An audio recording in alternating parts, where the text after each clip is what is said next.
Welcome back to the deep dive. So, if you're like millions of other people, you have probably typed one question into a search engine more than any other this year. How do I really make money online? It's everywhere. It is. And there's this ocean of hype and conflicting advice and frankly some outright scams out there. It makes it almost impossible for a beginner to even know where to start. Right. Today we are tearing through all that noise. We've taken a deep stack of research and we're distilling it down into 10 simple, accessible strategies. None of them require a huge investment and none require you to be an expert already. Exactly. This is really the ultimate shortcut to understanding digital income in 2024. Okay, let's unpack this. That's our singular mission today. We're focusing only on methods that you, the listener, can actually start doing this week.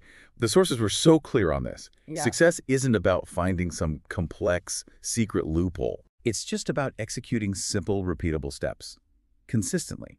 We've organized these 10 strategies into 3 buckets, from the fastest ways to get some cash flowing all the way to the long-term projects that can build real wealth. And that journey starts with what you already have, which is your time and your basic skills. We're calling this part 1. Service-based and direct labor. This is absolutely the fastest path to earning that first dollar online. It really is. This category is all about trading time for dollars, but the difference is you're trading it on your schedule for clients all over the world, leveraging skills most people they overlook them. Okay, so let's jump right into method 1, freelancing. When people think of freelancing, they usually picture these high-end graphic designers or professional coders. Right, the experts. Exactly. But the research shows the highest immediate demand for beginners is actually in much simpler areas. We're talking about basic data entry, transcription, maybe some translation work. Or even that SEO-adjacent writing they mentioned. Simple blog posts that require more consistency than, Pulitzer Prize-winning prose. Exactly. And this is where the platform knowledge really helps. Upwork and Freelancer are great, but the key insight for beginners, which the sources kept hitting on, is the power of the review system on a platform like Fiverr. Okay, so how does that work? Well, you should start with really small, affordable gigs, like a $5 or $10 task. And the reason is, you're not selling a portfolio yet.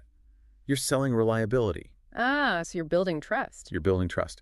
Getting those first 5-star reviews is the real currency. That's what lets you raise your rates later. Don't worry about being cheap at first. Just focus on building that social proof fast. That's a fantastic piece of advice. The review is the portfolio. Okay, so what if someone enjoys using their existing knowledge, but maybe isn't into the writing or design grind? The sources pointed to method 2, online tutoring. Yes, and if you're proficient in, say, high school math, or you're a fluent English speaker, or you even know some specific software really well, you can teach it. This brings up the big question, though. Do you need, a formal teaching degree for this? That's what everyone asks. And the research says for platforms like Preply and Cambly, a certification is way less important than just demonstrable fluency and subject knowledge. That's huge. It is. And what's fascinating is the flexibility. Because you're teaching people across time zones, you can literally fill gaps in your day. An hour in the morning, an hour late at night, all while setting your own rate. Leveraging a skill you already have and getting global access. I love that. Now, what if you have great communication skills but maybe don't want the academic side of tutoring?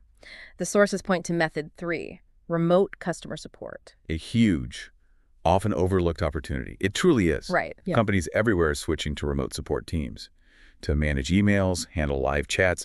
The barrier to entry here is so low. So what do you actually need? Good communication skills, Yeah. a reliable internet connection, and that's often it.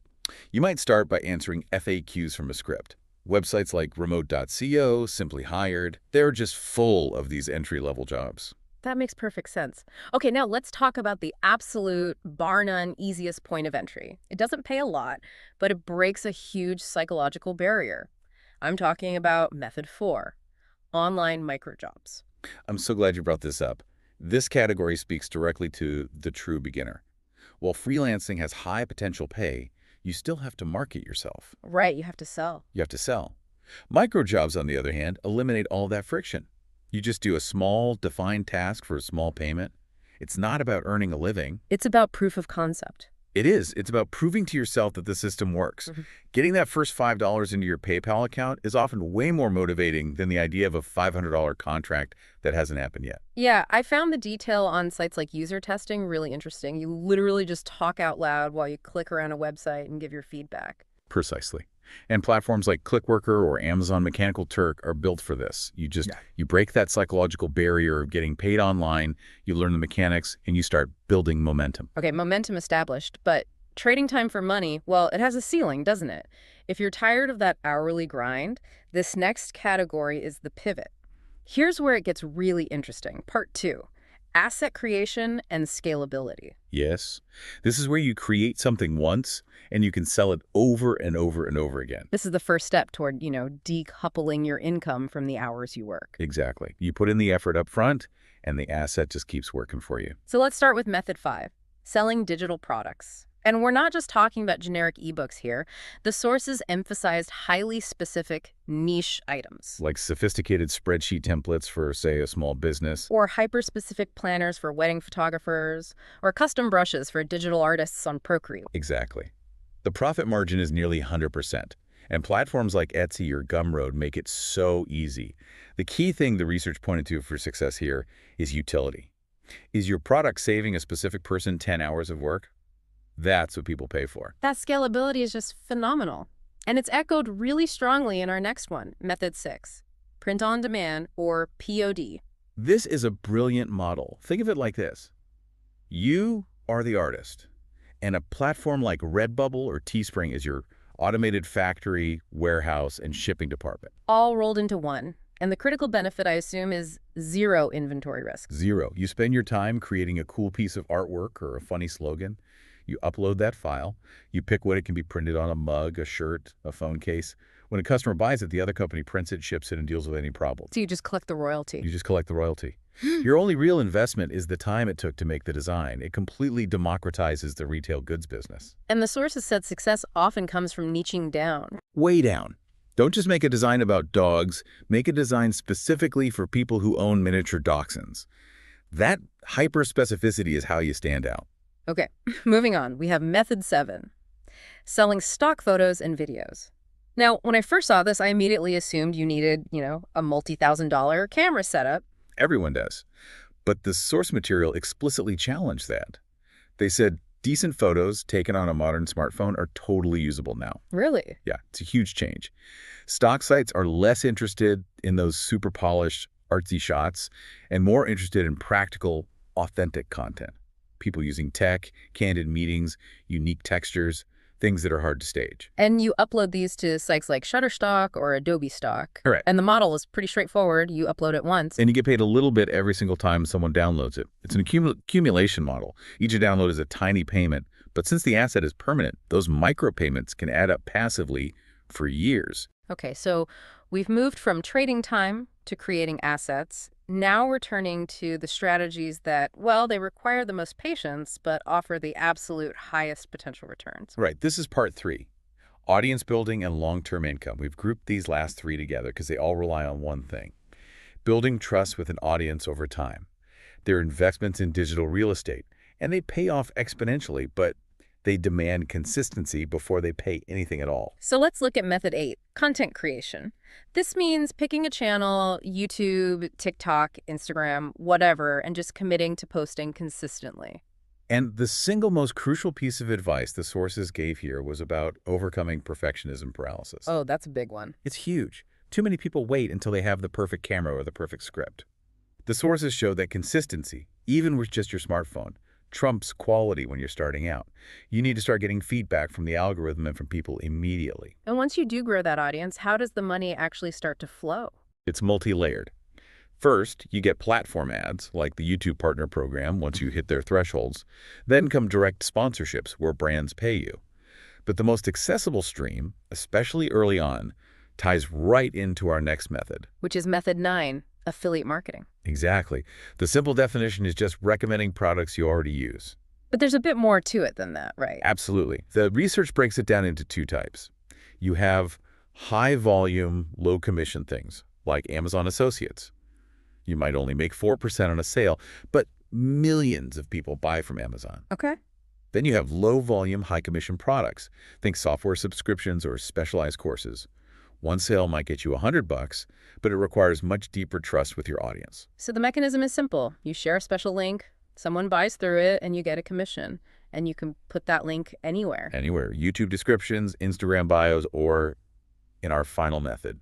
Our final long game strategy, method 10, blogging. This one. This definitely requires that you actually enjoy writing.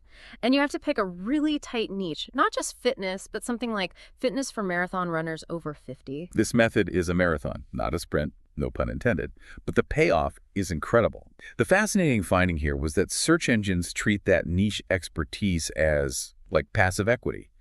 Once your articles rank high on Google, that traffic becomes a completely passive lead source for years. And once that traffic is flowing, the monetization is similar to content creation. Display ads, affiliate links in the text, and eventually sponsorships. The investment is time, but the reward is genuine long-term passive income. So what does this all mean? We've laid out 10 completely different paths here, from earning your first $10 with micro jobs to building a passive income stream over years with a blog. And the core finding, it's consistent across all the sources we looked at. All 10 methods are accessible, none require huge upfront capital, and critically, none require you to already be an expert. And that brings us to the single most critical insight from all our research.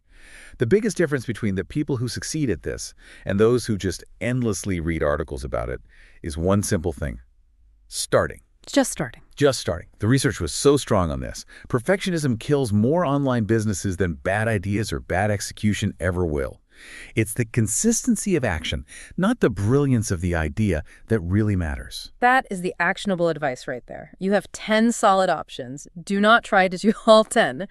The recommendation is to pick just one, the one that feels best for you right now, and stay rigidly consistent with it for just 30 days. That simple action, picking one and committing for a month, that will put you so far ahead of almost everyone else who is still just, planning. You will learn more in 30 days of doing than in a year of reading. The research is done, the strategies are all laid out. The only element missing is your commitment. So here's a final thought for you, the listener, to mull over. If the data is this clear, that the key to success is simply starting and being consistent, what specific knowledge gap or what underlying fear is holding you back from picking one of these 10 methods and committing to it today? Think about that single hurdle. Because clearing that hurdle, not optimizing your website or buying a new camera, is the true beginning of your journey to earning money online.